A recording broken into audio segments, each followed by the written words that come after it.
Bismillahirrahmanirrahim. Assalamualaikum warahmatullahi wabarakatuh. Alhamdulillahirabbil alamin wa bihi nasta'in wa ala umuri dunya waddin wassalatu wassalamu ala asyrafil anbiya'i wal mursalin sayyidina maulana Muhammadin wa ala alihi wa sahbihi ajma'in. Amma ba'd. Selamat pagi semuanya. Bagaimana kabar hari ini? Di hari yang cerah ini, di hari yang penuh semangat ini, kembali lagi dengan saya, Azki Musfirasohi. Nah, di sini kita akan mempelajari tentang bersuci dalam Islam yang dikutip dari buku fikih Madrasah Tsanawiyah kelas 7.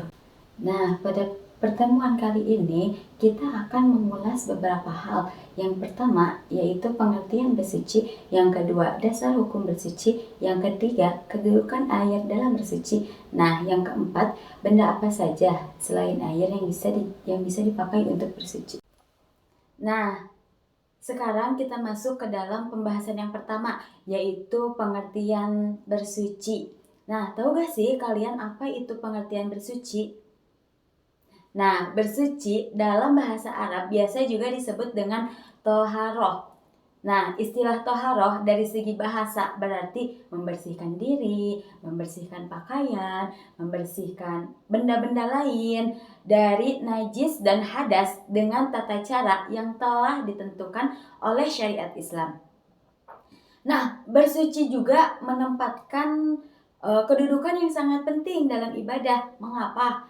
Karena setiap orang yang melakukan ibadah seperti mengerjakan sholat atau tawaf diwajibkan terlebih dahulu untuk bertoharoh dulu, seperti berwudu, tayamum, ataupun mandi. Nah, bisa nggak sih kalian membedakan antara istilah bersuci juga istilah membersihkan? Apakah kedua hal itu adalah sama? Nah, tentu kedua hal antara membersihkan dan membersihkan adalah kedua hal yang berbeda. Mengapa? Karena bersuci itu dengan menyertakan niat kita yang bertujuan untuk membersihkan dengan tata cara yang telah diatur oleh syariat Islam melalui ketentuan yang sudah diajarkan dalam fikih.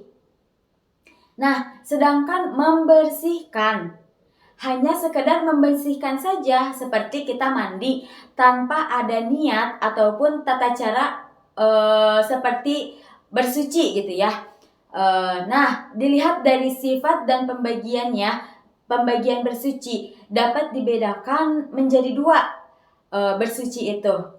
Nah, yang pertama itu ada bersuci lahiriah. Apa sih bersuci lahiriah itu? Apakah kalian pernah mendengar apa itu bersuci lahiriah? Nah, bersuci lahiriah atau hisiyah yaitu meliputi kegiatan bersuci dari najis dan hadas. Contohnya seperti membersihkan badan, tempat tinggal, dan lingkungan dari segala bentuk kotoran ataupun najis. Nah, bersuci lahiriah juga terbagi dua bagian. Yang pertama ada bersuci dari najis. Nah, apa sih bersuci dari najis itu? Apakah kalian tahu? Nah, bersuci dari najis itu ialah berusaha untuk membersihkan segala bentuk kotoran yang melekat pada badan ataupun tempat yang kita tempati. Bagaimana sih cara membersihkannya?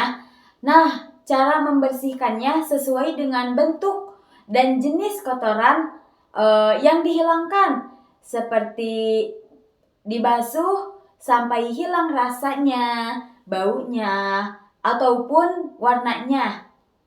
Nah, sedangkan yang kedua yaitu bersuci dari hadas. Apa sih maksudnya?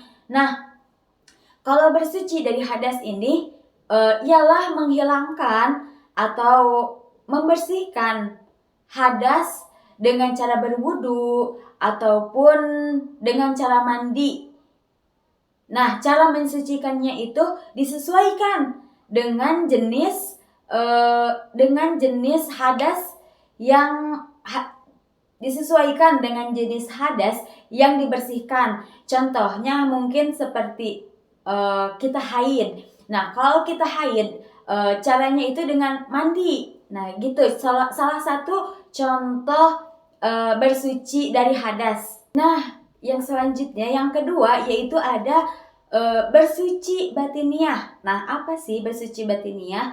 Bersuci batiniah ini merupakan membersihkan jiwa dari kotoran batin berupa dosa dan perbuatan maksiat seperti syirik, takabur, hasud, dendam, nifak, ataupun riya.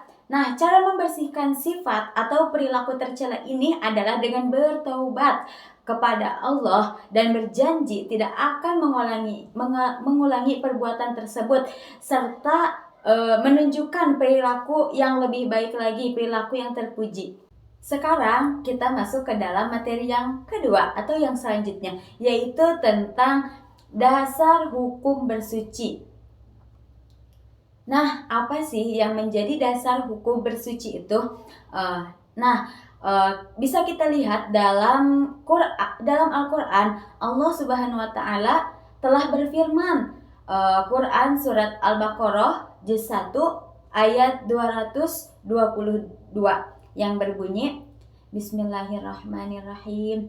Innallaha yuhibbut tawwabina wa yuhibbul mutatahhirin.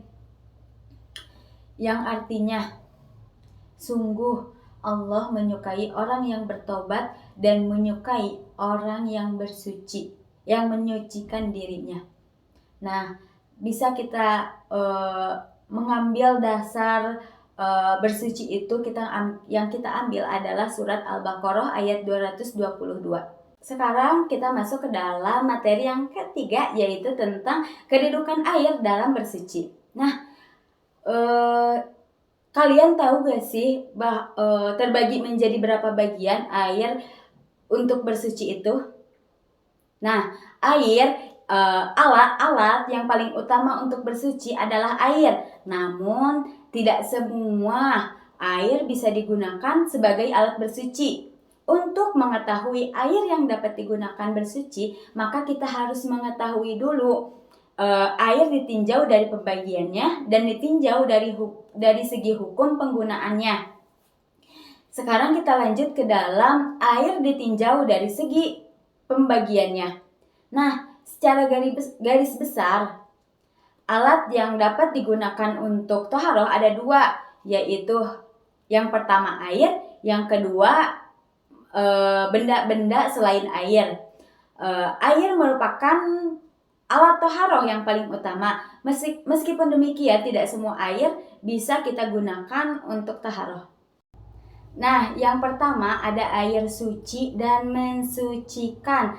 Contohnya itu seperti air hujan, air dari air mata, air laut, air sungai, air sumur, air embun, air es atau air salju. Nah, nama-nama air ini yaitu air mutlak atau air yang suci dan mensucikan, atau juga air tohir mutohir. Air ini masih murni dan belum tercampur oleh sesuatu apapun dari najis. Air ini dapat digunakan untuk bersuci selama bau, rasa, ataupun warnanya belum berubah. Selanjutnya yang kedua yaitu air suci tapi tidak mensucikan. Maksudnya gimana? Mari kita cermati bersama-sama. Nah, air suci yang tidak mensucikan yaitu air yang halal untuk diminum tetapi tidak sah jika untuk bersuci. Nah, air ini sekalipun suci tetap tidak dapat dipergunakan untuk menghilangkan hadas. Yang pertama nih ya, ada air mutanajis. Maksudnya gimana sih air mutanajis itu? Nah, air mutanajis yaitu air yang terkena najis. Air ini tidak halal untuk diminum dan tidak sah apabila digunakan untuk bersuci. Contohnya seperti air yang berubah warna, baunya, rasanya karena terkena najis. Nah, Lalu contoh yang kedua yaitu air yang belum berubah warnanya, baunya, dan rasanya, tetapi jumlah air sedikit. Maksud sedikit itu seperti apa? Kurang dari 2 kulah atau 216 liter. Yang kedua ada air mustakmal, yaitu air yang sedikit ukurannya atau kurang dari 2 kulah dan bekas pakai atau telah digunakan untuk bersuci walaupun tidak berubah warnanya gitu ya. Nah, yang ketiga ada air musamash, yaitu air yang makruh dipakai bersuci. Yang termasuk jenis air ini adalah air yang telah dijemur atau terkena paparan sinar matahari dan disimpan dalam bak penampungan atau wadah yang bisa berkarat selain dari emas dan perak.